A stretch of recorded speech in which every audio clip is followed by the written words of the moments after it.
Hello everyone! Em vídeos anteriores, em aulas anteriores, a gente já conversou sobre o Simple Past, quando a gente precisa afirmar que coisas aconteceram no passado. Hoje a gente vai ver um pouquinho sobre como funcionam as regras para que a gente faça perguntas no passado sobre coisas que já aconteceram, ou então negue que coisas aconteceram. Negue informações acontecidas no passado. Ok? Let's start. Então, como a gente já sabe, o simple past é o tempo verbal que a gente usa para expressar situações que já aconteceram. E a gente viu em aulas anteriores que nós temos a diferença entre os verbos que a gente utiliza nas frases afirmativas. A gente tem os regular verbs, que são aqueles verbos que, quando são colocados no passado, terminam com ed, e os irregular verbs, que são aqueles verbos que não têm nenhum padrão. A gente tem que procurar suas formas no passado em uma lista, certo? Agora, nem sempre o que a gente vai fazer é afirmar que situações aconteceram. Às vezes a gente vai perguntar, e em outras situações a gente vai negar que certas coisas aconteceram no passado. Take a look. Brazilian Independence Day. It was in September the 7th. What did you do on September 7th holiday? O que você fez no dia 7 de setembro, no feriado do dia 7 de setembro? Isso é uma pergunta sobre um fato acontecido no passado, porque 7 de setembro já passou, já aconteceu. Look at the answer, check the answer. I went to my grandma's house. Observem que na resposta que é afirmativa, eu construí a minha frase com o verbo irregular went, que é o passado do go, ir. Eu fui até a casa da minha avó, ok? Second question, second example. Look at Carol, Carolzinha linda, the gorgeous Carol. What did Caroline do on September 1st? O que a Carolzinha fez no dia 1º de setembro? Eu sei.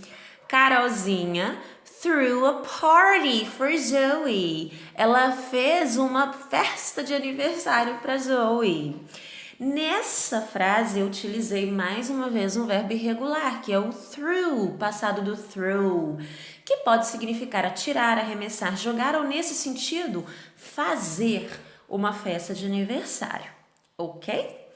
Como nosso foco nessas frases, nessa aula, são as perguntas, observem que eu coloquei duas palavrinhas nessas perguntas de vermelho. Por quê? Porque são as palavras principais, aquelas que eu quero que vocês observem, tá? O did e o do. Sempre que a gente construir perguntas no passado, vocês vão observar a presença do did, que é essa primeira palavrinha que tá aí de vermelho, gente. Mas, teacher, o que o did significa? Olha que bacana, gente. O did, primeiro, sempre vai aparecer nas frases, nas perguntas no passado. Independente de quem a gente estiver falando. Vocês viram que na primeira pergunta eu perguntei para você e na segunda pergunta eu perguntei sobre a Carol? Não importa de quem a gente está perguntando, tá? O did é um verbo auxiliar, ou seja, ele só serve para ajudar a construir as perguntas, tá? Quando a gente vai traduzi-las, ele não tem significado nenhum. E ele deve sempre aparecer antes da pessoa de quem a gente está falando. Ele está ali para marcar que aquela pergunta é uma pergunta no passado. Ele não tem significado. Se você for na lista de verbos irregulares, você vai encontrar o did, tá, gente? Ele é o passado de um verbo, ele é o passado do do, que é fazer, tá bom? Porém, quando a gente utiliza o did como um verbo auxiliar nas perguntas, ele não tem significado nenhum. Ele só é utilizado antes do sujeito para a gente saber que essa frase é uma pergunta no passado. E teacher, por que naquelas perguntas que você marcou tinha dois verbos de vermelho? Porque a gente marcou o did E depois do sujeito, a gente marcou também aquele verbo que a gente usa para expressar qual é a ação, tá bom? Take a look. Olha só a question que eu vou fazer agora. Did you watch the news last night? Você assistiu o noticiário ontem à noite? O did veio antes do you, que é o sujeito. E o what, que é o verbo que realmente eu quero utilizar para fazer a pergunta, veio depois do you. Olha a pergunta em português. Você assistiu ao noticiário ontem? Viram que o did não tem significado nenhum? Teacher, o que ele está fazendo aí então? Dizendo para mim que isso é uma pergunta no passado. Apenas isso. Mas eu tenho que começar essa pergunta com did? Yes. A posição dele é antes do sujeito. Por quê? Porque senão a pergunta não está construída corretamente. Ok? Another question. An English breakfast. Um traditional English breakfast. Isso daqui é um café da manhã tradicional britânico, tá, gente? Bem diferente do nosso, né? What did you have for breakfast?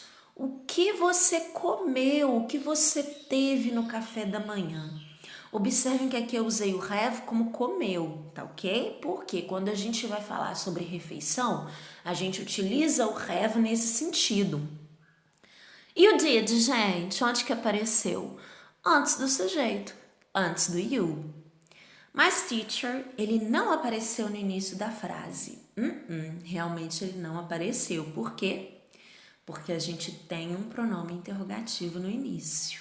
Sempre que a gente tiver what, where, why, when, que são aquelas palavrinhas que começam com WH, a gente vai tê-las primeiro, ok?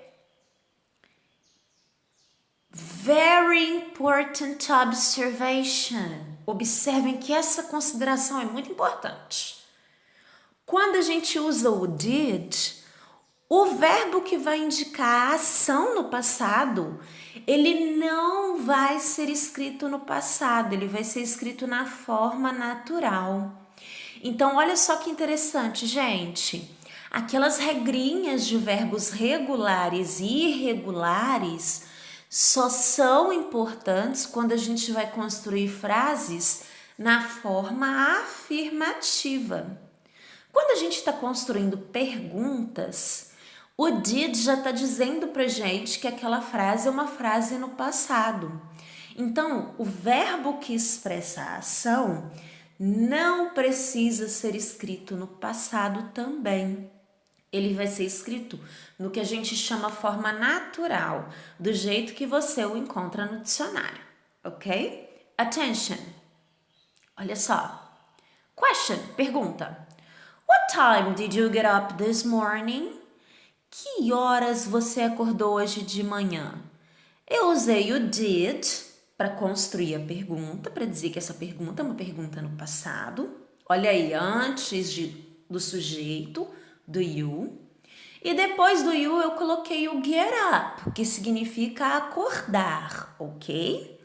Se você for no dicionário e procurar acordar, você vai encontrar lá na frente, get up, tá? Agora, para responder essa pergunta, eu preciso descobrir como a gente escreve acordar no passado, porque a minha frase vai ser afirmativa. Olha a diferença da minha resposta para a minha pergunta. I got up at 6 o'clock. Eu acordei às 6 da manhã. Por que na resposta eu utilizei got up e na pergunta eu utilizei get up? Porque na pergunta eu usei o did para identificar que isso é uma frase no passado. Agora na resposta eu não tenho did, portanto eu preciso colocar o verbo que indica a ação, que é o get up, no passado. Então eu vou precisar aplicar aquelas regrinhas do verbo regular, do verbo irregular, para construir a minha frase, ok? Another example. Where did you buy this TV? Onde você comprou essa TV? Olha o did aí para construir a minha pergunta no passado. Olha o buy, que significa comprar. Mas se você for lá na lista de verbos irregulares, buy no passado não é assim que escreve, tá? Olha só como que ele é. I bought this TV on Casas Bahia. Eu comprei essa TV nas Casas Bahia. Mas, teacher, por que que na pergunta você usou o buy e na resposta você usou o bought? Porque na pergunta, gente, eu também usei o did, que serviu para construir essa pergunta e me informar que essa pergunta está sendo feita no passado. Então, não preciso usar bought, senão vou escrever 2 vezes o passado, tá? Agora, a resposta não. A resposta tem que ser escrita com o verbo que indica ação no passado. Por quê? Eu não tenho did na resposta, tá bom? Então, todas as vezes que a gente vai usar o did, ele já indica pra gente que essa frase, a pergunta, já está no passado. Então, a gente não precisa colocar o verbo que indica a ação também no passado, tá ok? Agora que a gente já entendeu que o did é um verbo auxiliar, a gente vai ver que ele também aparece nas frases negativas. Só que aqui, gente, ele aparece acompanhado do not, tá bom? Que é para significar não. Attention. Mommy did not buy this cell phone online. A mamãe não comprou esse telefone online. Mary did not go to mass last Sunday. A Mary não foi à missa no último domingo. I did not sleep a wink last night. Eu não dormi um pouquinho ontem à noite. Observem, pessoal, que aqui também, como a gente está usando did, o verbo que expressa a ação não vai ser escrito no passado. Olha na primeira frase, a gente usou by, tá na forma natural. Na segunda frase, go, ir, tá na forma natural. E na terceira frase, sleep, também tá na forma natural, dormir. Por que, teacher? Porque o did já cumpriu a missão de mostrar pra gente que essa frase é uma frase no passado, ok? For the last, se você quiser falar muito rapidinho, ao invés de falar did not, você pode falar bem rapidinho, substituindo o did not pela sua forma curta. Didn't, que significa a mesma coisa. Então, ao invés de falar did not buy, você pode utilizar o didn't. Mommy didn't buy the cell phone online. Mary didn't go to mass last Sunday. I didn't sleep a wink all night.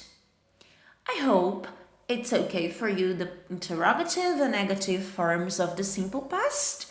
If you have any questions, feel free to ask. Kisses, guys. See ya.